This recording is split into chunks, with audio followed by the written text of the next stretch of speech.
आप बिलीव नहीं करोगे कि चांद पर चक्कर लगाकर वापस आने वाले पहले इंसान नहीं थे, बल्कि वो एक टर्टल था। स्पेस एक्सप्लोरेशन का एक चैप्टर ऐसा भी है जिसके बारे में हमें कभी बताया ही नहीं गया। इंसानों को डायरेक्ट स्पेस में तो भेजा नहीं जा सकता था, लेकिन स्पेस में लिविंग ऑर्गेनिज्म जिंदा रह सकते हैं ये पता लगाना जरूरी था। तो हर बार की तरह यहाँ पर भी जानवरों को चुना गया। साइंस की फील्ड में जितने भी खतरनाक एक्सपेरिमेंट परफॉर्म करने होते थे उनको जानवरों पर ही टेस्ट किया जाता था, क्योंकि वो मर भी जाएं तो खैर है, एटलीस्ट इन लोगों के मुताबिक। शुरू की स्पेस एक्सप्लोरेशन में कई सालों तक बहुत सारे क्रिएचर्स को स्पेस में भेजा गया, ऑब्वियसली उनकी मर्जी के बगैर। जानवरों को स्पेस में भेजने की शुरुआत होती है 1947 में। यूएसए ने एक स्पेसक्राफ्ट लॉन्च किया जिसके अंदर फ्रूट फ्लाइज थी। इस स्पेसक्राफ्ट ने जमीन से 68 माइल ऊपर जाना था। इस मिशन का मकसद था ये देखना कि ऑर्गेनिज्म के साथ क्या होता है जब वो एक्सपोज होते हैं कॉस्मिक रेडिएशन से। जब ये स्पेसक्राफ्ट वापस आया था तो फ्लाइज सही सलामत थी, तो यहाँ से इन्होंने ये कंक्लूड किया कि लिविंग ऑर्गेनिज्म स्पेस में जा सकते हैं। हाई एल्टीट्यूड का ह्यूमन बॉडी पर क्या असर होता है, इसको स्टडी करने के लिए इन्होंने अगले साल ही एक बंदर को रेडी किया स्पेस में भेजने के लिए। इसका नाम था एल्बर्ट। इसको V2 रॉकेट में बिठाया जाता है और फिर रॉकेट को लॉन्च कर देते हैं। हाई एल्टीट्यूड की वजह से स्पेस में एंटर होने से पहले ही एल्बर्ट सफोकेशन की वजह से ही मर जाता है और ये मिशन फेल हो जाता है। इसके बाद एक और बंदर को स्पेस में भेजने की तैयारी की जाती है। इसका नाम रखा जाता है एल्बर्ट 2। ये एल्बर्ट स्पेस में जिंदा रहकर एंट्री मार लेता है। अर्थ की सरफेस से 134 किलोमीटर की हाइट पर होता है, लेकिन बदकिस्मती की वजह से वापस आते हुए एल्बर्ट के पैराशूट सिस्टम फेल हो गया था और क्रैश लैंडिंग को इसने सर्वाइव ही नहीं किया।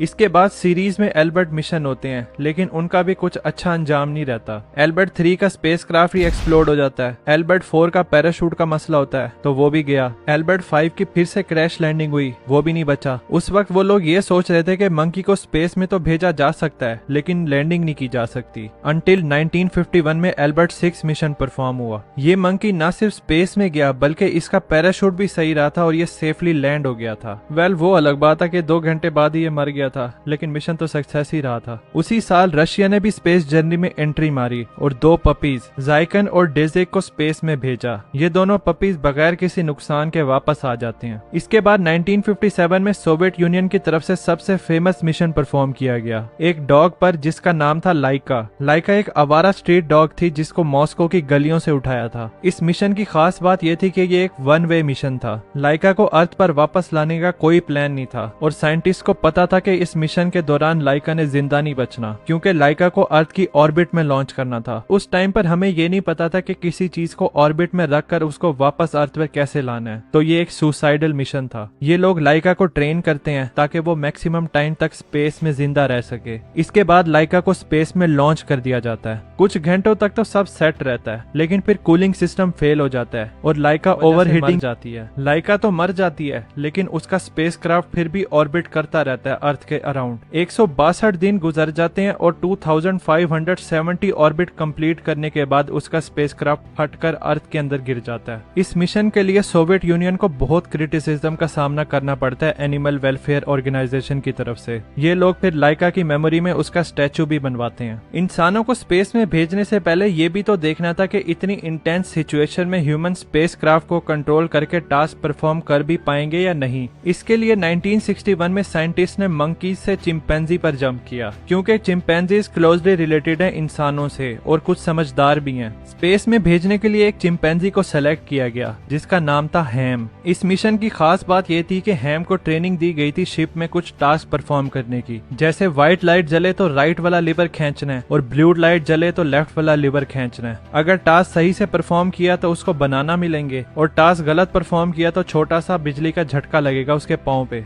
हैम को जी फोर्स सहने की भी ट्रेनिंग दी गई थी। जी फोर्स वो होती है जब हम रोलर कोस्टर या किसी खतरनाक झूले पे बैठते हैं तो दिल पर जो प्रेशर महसूस होता है वो जी फोर्स की वजह से होता है। नॉर्मली रोलर कोस्टर पर 3 जी फोर्स महसूस होती है, लेकिन हैम की ट्रेनिंग 11 जी तक हुई थी। इसके बाद 31 जनवरी 1961 में हैम के रॉकेट को लॉन्च कर दिया जाता है, लेकिन लॉन्च के फौरन बाद ही टेक्निकल इश्यूज सामने आ जाती हैं। हैम का स्पेसक्राफ्ट बहुत ज्यादा स्पीड पकड़ लेता है और हर वो कंडीशन जिसके लिए हैम को ट्रेन किया गया था वो एक्सीड हो जाती हैं। स्पेसक्राफ्ट की स्पीड कैलकुलेट की गई थी 7000 किलोमीटर पर आवर, वो 9500 पर चली जाती है। अर्थ से डिस्टेंस 185 किलोमीटर का रखा था, वो एक्सीड होकर 253 किलोमीटर पर चला जाता है। और हैम को जी फोर्स की ट्रेनिंग 11G तक मिली थी, जबकि मिशन के दौरान जी फोर्स 15G तक चली गई थी। लेकिन हैरानी के तौर पर हैम ने अपने सारे टास्क बेहतरीन तरीके से परफॉर्म किए और वो सेफली अर्थ पर लैंड भी हो जाता है। जब इसके कैप्सूल को खोला गया तो हैम बिल्कुल नॉर्मल था और मजे में था और अपने एप्पल के तोहफे को खुशी खुशी ले रहा था। इस मिशन के बाद हैम बिल्कुल नॉर्मल लाइफ जिया था और 22 साल के बाद मरा था। इसके रिमेन्स आज भी international space hall of fame में रखे गए हैं, जो कि एस्ट्रोनॉट्स के लिए इंस्पिरेशन है। उस टाइम पीरियड पर यूएस और सोवियत स्पेस में जानवरों को भेज रहे थे, तो फ्रांस ने कहा हम क्यों पीछे रहें। उन्होंने 1963 में एक बिल्ली को स्पेस में लॉन्च कर दिया। उस टाइम पर जानवरों को अर्थ की एटमॉस्फेयर या मैक्स ऑर्बिट में ही भेजा जा रहा था, तो सोवियत यूनियन ने कुछ अलग करने का सोचा।